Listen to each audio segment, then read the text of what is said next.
Hi guys, welcome back to my channel. I hope you're having a great day so far and welcome to today's video where I'm going to be sharing my most recent purchases from the Pat McGrath Heart's Desire collection. I picked up the highlighter and one of the lipsticks. So if you want to see these in action, some swatches, comparisons to other products I already own from Pat McGrath, then let's get started.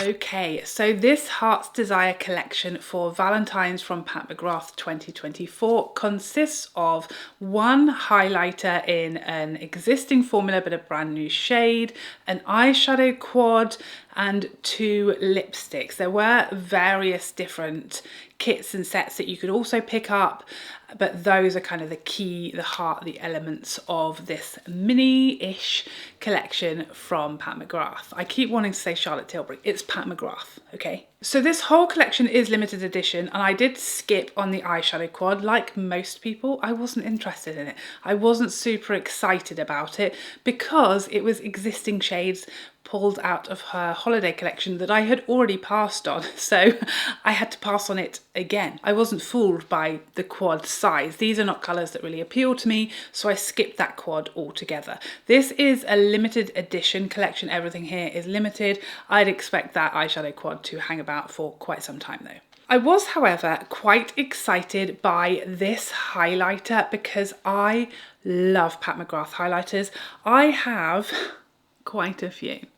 I was pulling them out this morning thinking I'll do comparison swatches with all of my Pat McGrath highlighters, and as you can see, I'm a big fan. I have tried, she's had quite a few different formulas, Pat McGrath, and I've tried them all and loved 99% of them. So this highlighter is in Pat's Sublime Skin formula, which is a gel to powder formula. And we typically see this formula in her limited edition heavily embossed highlighters, and this one is no different. So this shade is Nude Opal, and of course it has the most stunning image on the front there. Absolutely gorgeous. It feels like so silky, that perfect gel powder type of feel, very silky, very smooth, no kick up. You know, I've swirled my finger in here a good few times. You can see no change to the embossing, no powder anywhere, very sort of melting into the skin. The shade is described as a coral champagne, and it looks like it will be right up my street.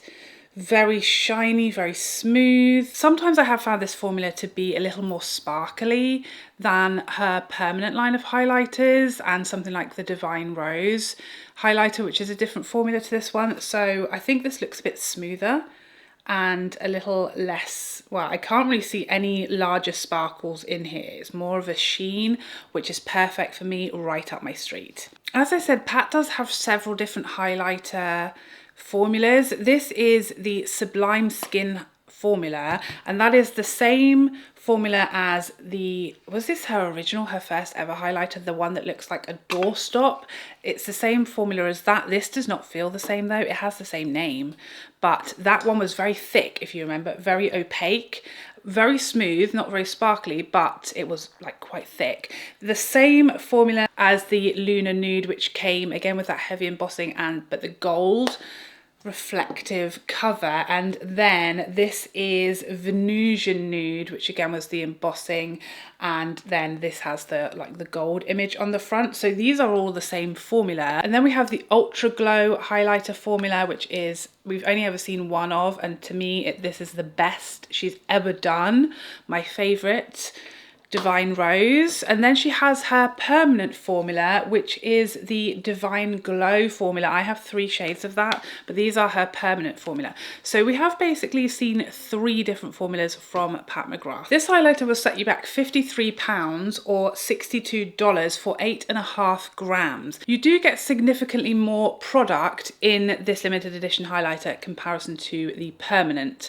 range. So the permanent range is 4.6 grams. We have 8.5 grams in here for £8 more. So you are getting like more product per pound, but it is more expensive. You're getting the embossing, you're getting a lot more product. So it's going to cost you a little bit more. Moving on to the lipsticks. So 2 lipsticks were released in this collection, both in Pat's existing Matte Trance formula, but with a stunning embossing for this collection. Is that not the most beautiful thing you've ever seen in your life? I think it's absolutely stunning. Absolutely gorgeous. This is the shade Honey Haze, which already I'm having regret over. I've been yet again scuppered by Pat's exceedingly inaccurate lip swatches on her website. I know better. I should know better. I've been doing this for long enough now. I've purchased enough Pat McGrath products to know Pat McGrath's lip swatches on her website are wildly misleading. It's very frustrating. They're completely inaccurate. Many times I've purchased lipsticks only to find they're nothing like the colour that they appear on her site, and this happened again. This is going to be too light for me. We'll see how it looks on my lips. It's just much lighter than I wanted it to be based off of this picture, and I do know better, but it just looked like the other one was going to be too dark.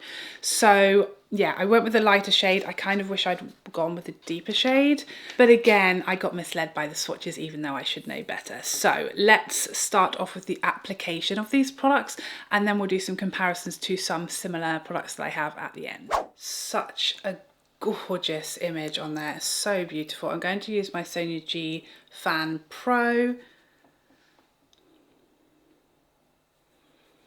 and start applying. This claims to be a lightweight buildable formula, and I just love a gel to powder highlight. It is definitely my preferred highlighter formula.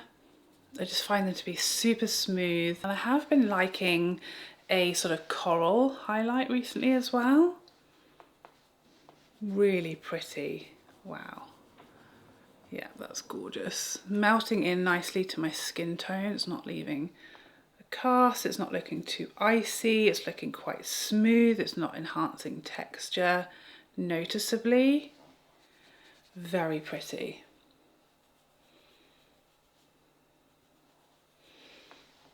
Although this claims to be that same Sublime Skin formula, I am noticing some differences. I do feel like this is smoother, less sparkly than the other highlighters I have used in this formulation.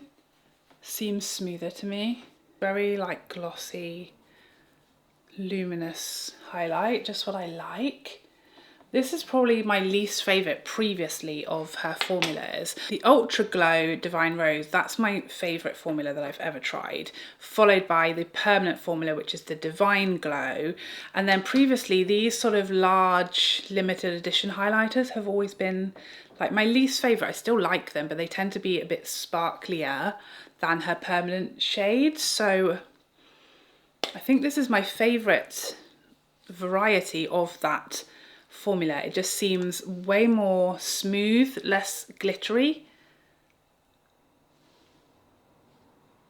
Very pretty. Put a little bit of the Chanel Healthy Glow blush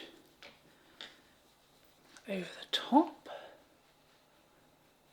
Those cheeks some colour. Yeah, and with blush added, that's really just melted everything stunningly. It's definitely a buildable formula. I went a bit heavier handed on this side, and now I'm kind of craving a bit more glow on this side because I went a bit lighter here. And once you add blush, it does tone things down, but that's such a stunning glow. Really pretty. You can definitely, I agree, it's buildable. You can kind of add as much or as little as you like. The shade is perfect for my skin tone. It's not leaving, you know, a cast when I look forward. It's not making things look grey or too icy. Really pretty. And let's have a try with Honey Haze. My suspicion is that I am going to need a liner with this lipstick, but let's see.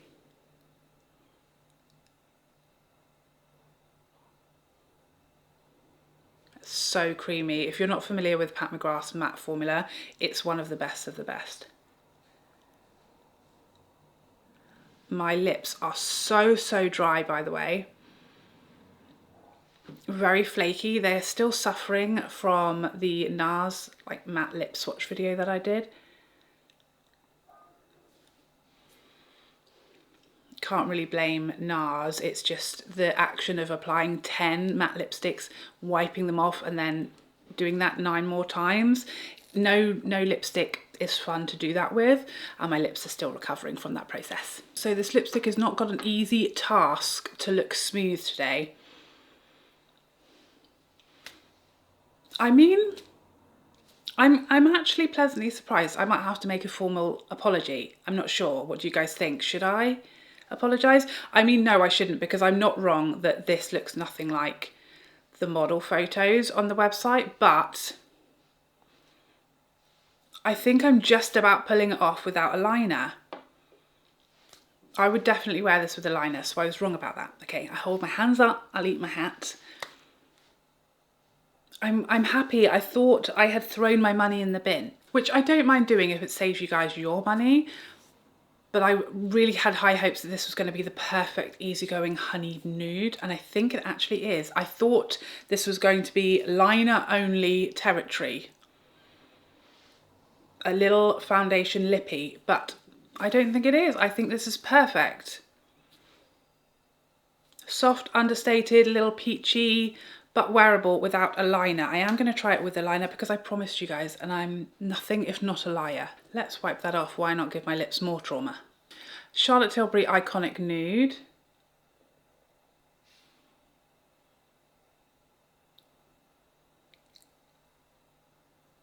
I think that works really nicely, but yeah, I don't think it's absolutely necessary to have a liner, which I'm really pleasantly surprised by. I think this is a really pretty, wearable, lighter sort of honeyed nude, which is exactly what I was hoping for. Hurrah, huzzah! I did not expect that to go well. Gorgeous, lovely. So now let's do some comparison swatches of the highlighter and see if we have anything similar. So first up, we're going with this new shade Nude Opal. Glorious. Then Luna Nude in the same formula. That one looks a little pinker and maybe more opaque as well to me. Pretty similar though. And then in the same formula, Venusian Nude, which I think is going to be deeper. Actually, not deeper, but definitely warmer than the original Champagne Gold. This feels much drier, thicker. I just don't know how we're calling this the same formula.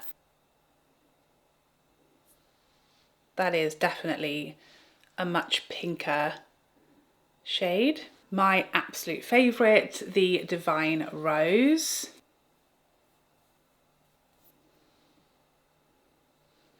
Different formula, not quite as glowy as this new formula, more understated and definitely a pinker gold shift. And then I have 3 shades of her permanent highlighter formula. Golden Moonlight, Golden Nectar, and Venus Nectar. Those all look way less glowy. They're all a little smoother, a little more luminous, less high shine, a little more understated. Colour-wise, I think that middle shade, Golden Nectar, is the closest. Actually just going to swatch that next door. I think that's the closest, too heavy of a swatch. I think that's the closest shade that I have, but you can see there it's not as sheeny and as shimmery and as sparkly. It's a little more luminous and smoother. So hopefully that helps you if you're just wanting to see where this colour and finish sits. And now for the lipstick, Honey Haze first. Whenever I'm not looking what I'm doing, I swerve off in random directions. So I'm trying to look in my monitor and I like to sort of go towards it for some reason. I don't really have anything as light as this from Pat McGrath, but let's try Venus in Flares. That's a shade lots of people will be familiar with. So you can see that is a lot richer and deeper and more pink. Then we have Divine Rose, which is closer, it is a bit lighter than Venus in Fleurs. Still not similar, still deeper and pinkier. The only other more neutral shade I have is Lust Angeles, which is in her old Luxe Trance formula. That is more sort of similar tone-wise, but definitely quite a bit darker. So actually quite a pleasantly surprising little day. I wasn't expecting to really love either of these products. This Sublime Skin highlighter that these 3 previous limited editions came in, you know, they're very pretty to look at with all the embossing and then weightier packaging and everything, but I've always typically found them not necessarily disappointing or poor, they're just not really my kind of highlighter, not my favorite type of highlighter. I like something really smooth, melts into the skin, gives a nice amount of glow, but I don't like shimmer or sparkle or glitter. I don't want to look glittery, I don't want anything chunky, and I have found that to be, of the 3 formulas that we've seen so far from Pat McGrath, I think there's only been 3, right? But of those 3 different formulas that we've seen so far, that was probably my least favorite, just because it was the glitteriest, the sparkliest of the 3. I definitely preferred the Divine Rose, and I prefer her permanent highlighters. I love all of these. The permanent highlighter range is excellent. This, you guys know, I've been raving about for years. My Holy Grail highlighter is just stunning. They're much smoother, glowy, lit from within, but with a bit of oomph, you know, but very smooth and flattering. And although this is, you know, called the Sublime Skin formula, I think it's been improved. I think it's less chunky. I think it's smoother. I feel like it's got a nice high shine, but in a sophisticated way. It's not as sparkly as the previous iterations of that formula. So that I'm really pleasantly surprised about, and it's a really nice colour. For me, it's not super opaque, it blends and melts nicely into my skin tone. And it's giving me lovely, glow, sheeny skin, just like I love. So I like that more than I thought I was going to. And the lipstick, like I said, when I first swatched this, it was outside in the garden and it looked super light. And I thought, this is just not going to look good on me, it's going to wash me out, it's going to be too light, I'm going to have to use a liner with it, which I don't love having to use a liner with nudes. I don't want foundation lips, you know, I want to look like I'm alive most of the time. And I'm really pleasantly surprised. It was much more flattering on me than I thought it was going to be, even without a liner. I don't think I need a liner, I can absolutely wear it without one. It's just on the right side of the line for me to be able to wear it without a liner and without it sort of melting into my face. So I really like that. The embossing on here is stunning. I think I like the shade more than I thought I would. It's almost making me want to go back for the other one, because I do really love Pat's matte formula. It is excellent, exceptionally pigmented, very creamy, very smooth, long wearing, but really comfortable. A really beautiful matte lipstick, matte bullet lipstick formula. I think it's excellent. It isn't transfer proof, it's not a dry down matte, but it's not terrible either. They do wear nicely and they are more comfortable as far as matte lipsticks go to wear for a long time. So I probably liked both of those products more than I thought I was going to. I would love Pat to do more realistic swatches to help us choose our shades and our colours and our products from her website. I would love the sort of crazy edited, filtered swatch videos to be made more realistic and true to what we're going to get if we order products, because we don't want to waste our money. We want to be able to buy lipstick shades and know they're going to look a certain way, they're going to be a certain colour. Give us a ballpark at least, because it's difficult enough picking shades online, okay? Don't make it harder, for goodness sake. So there you have it. Those are all my thoughts on my picks from this little collection from Pat McGrath. Did you shop this collection? Did you not? Those are pretty much the options. You know, I was kind of unsure as to whether I was going to shop this collection or not, because I just really didn't want to deal with Pat's website and ordering from there again. Like I'd do anything to avoid it. So I decided just to leave it up to the hands of fate and if this collection appeared at Selfridges, I would pick up the things that I was interested in. If it didn't, or it took a very long time to do so, then I was just going to let it pass me by. But when they arrived at Selfridges, I was still interested. I was still interested in the highlighter because I know how much I love Pat McGrath highlighters typically, and this lipstick has been intriguing me. So I'm glad, I have no regrets. So thank you for joining me today. I hope you enjoyed this video and found it helpful, and I would love to see you in the next one. Otherwise, take care for now. Bye bye bye bye bye.